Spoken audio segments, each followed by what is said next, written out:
In this video, I am going to simply read the text in English of John 18, looking at the betrayal of Jesus by Judas, followed by Jesus before the priests and Peter's denial, and then Jesus before Pilate. This is what this chapter deals with. So we begin in verse 1. When Jesus had spoken these words, he went forth from his disciples over the ravine of the Kedron, where there was a garden, in which he entered with his disciples. Now Judas also, who was betraying him, knew the place, for Jesus had often met there with his disciples. Jesus many times had gone there, no doubt to be quiet and commune with the Father. That is something we need to do more of, commune with the Father. Judas then, having received the Roman cohort and officers from the chief priests and Pharisees, came there with lanterns and torches and weapons. And Jesus, knowing all things that were coming upon him, went forth and said, "Whom do you seek?" Notice Jesus goes forth to meet them. They answered him, "Jesus the Nazarene." He said, "I am he." And Judas also, who was betraying him, was standing with them. So when he said, "I am he," they drew back and fell to the ground. It's interesting, the great "I am" passages are used throughout John. And Jesus here again is simply saying, I am he. And we're reminded of the book of Exodus.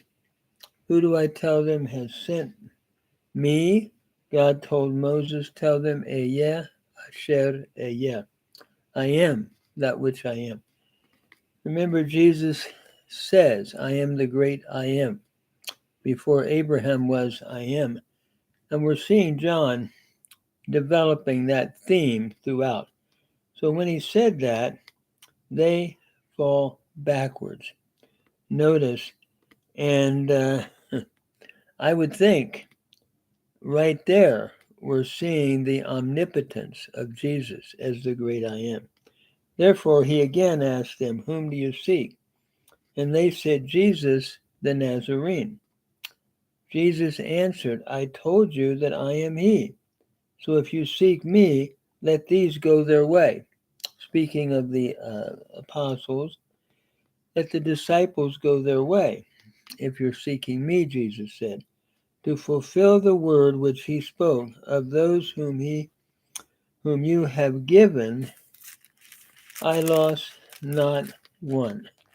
In other words, Jesus is protecting all of them by saying, if you seek me, let these go, and let them go away.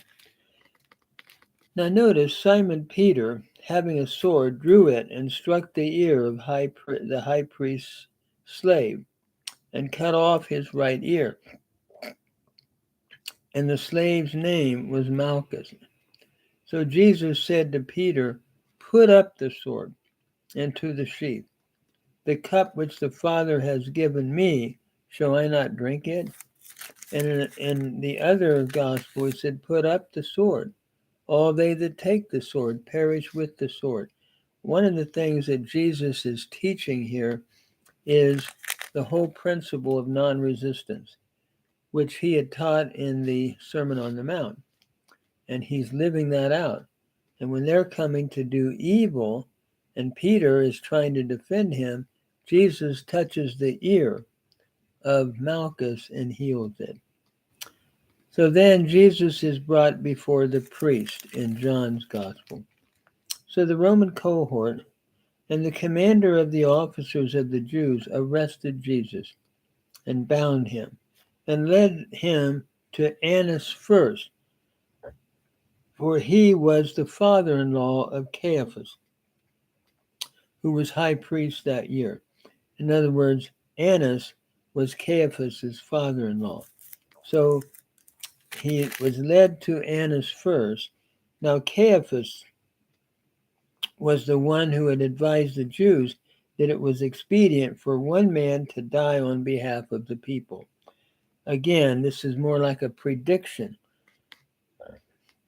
that is going to come to pass,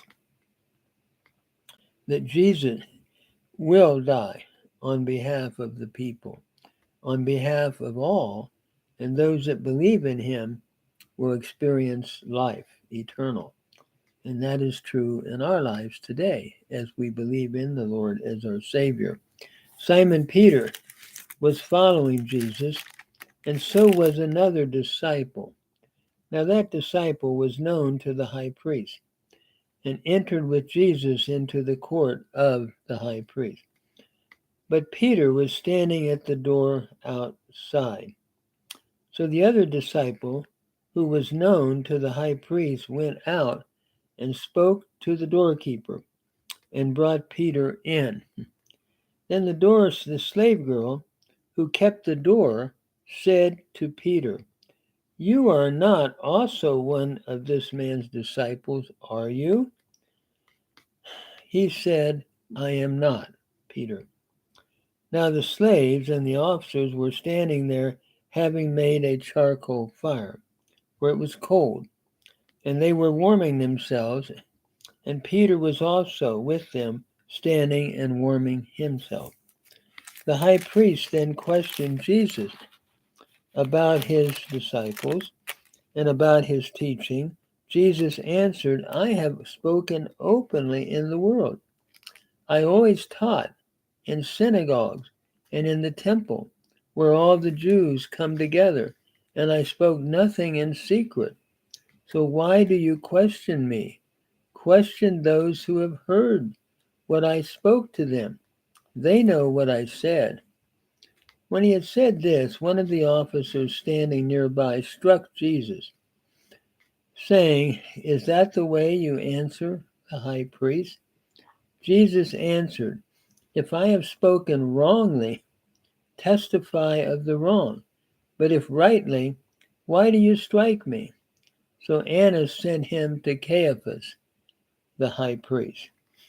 Jesus here is saying, I've always spoken openly, nothing in secret.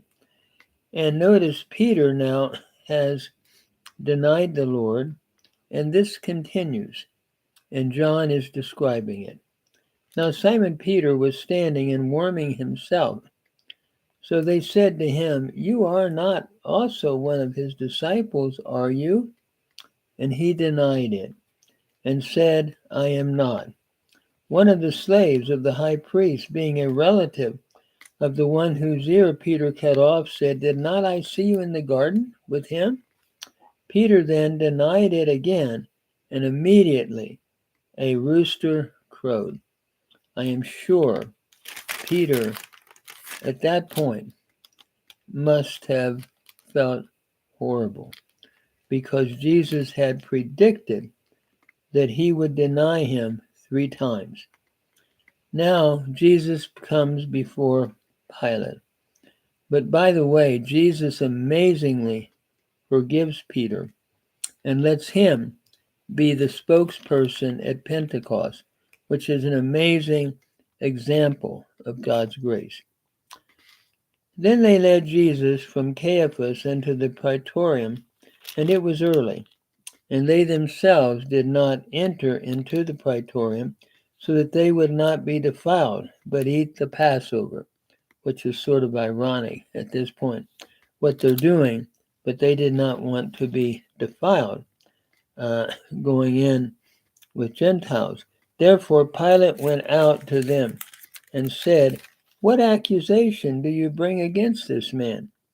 They answered and said to him, "If this man were not an evildoer, we would not have delivered him to you." So Pilate said to them, "Take him yourselves and judge him according to your law." The Jews said to him, the religious leaders leading this at this point, this judgment against Jesus, "We are not permitted to put anyone to death, to fulfill the word of Jesus which he spoke, signifying by what kind of death he was about to die.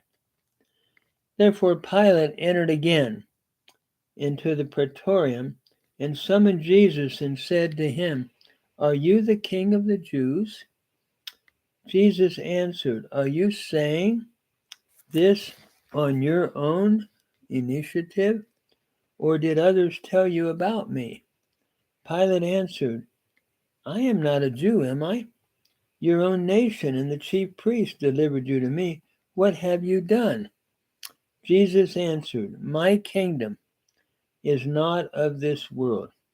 If my kingdom were of this world, then my servants would be fighting, so that I would not be handed over to the Jews, and again to the religious leaders. But as it is, my kingdom is not of this realm." Jesus again is saying, I am a king, but my kingdom is not of this world. And I think that rings true to us today. If we are followers of Christ, his kingdom is not of this world.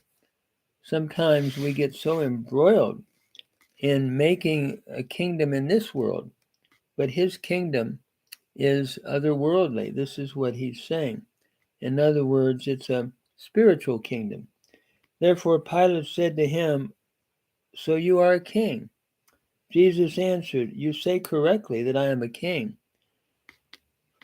For this I have been born, and for this I have come into the world to testify of the truth. Everyone who is of the truth hears my voice." In other words, again, Jesus is driving home the truth, that I'm the way, I'm the truth.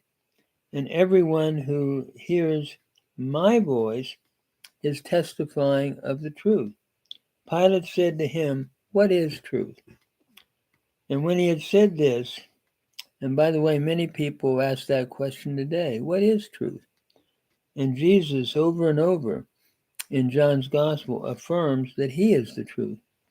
And when he had said this, he went out again to the Jews, to the religious leaders, and said to them, "I find no guilt in him, but you have a custom that I release someone for you at the Passover. Do you wish then that I release to you the King of the Jews?" So they cried out again, saying, "Not this man, but Barabbas." Now Barabbas was a robber. So Jesus is going to not be released, but Barabbas is. It's interesting. Jesus took his place, and he takes the place of everyone who's willing to accept him as Lord and Savior. And I can't help but believe that this is certainly John's theme and emphasis. He's showing that Jesus is the Christ, and that by believing, you might have life in his name.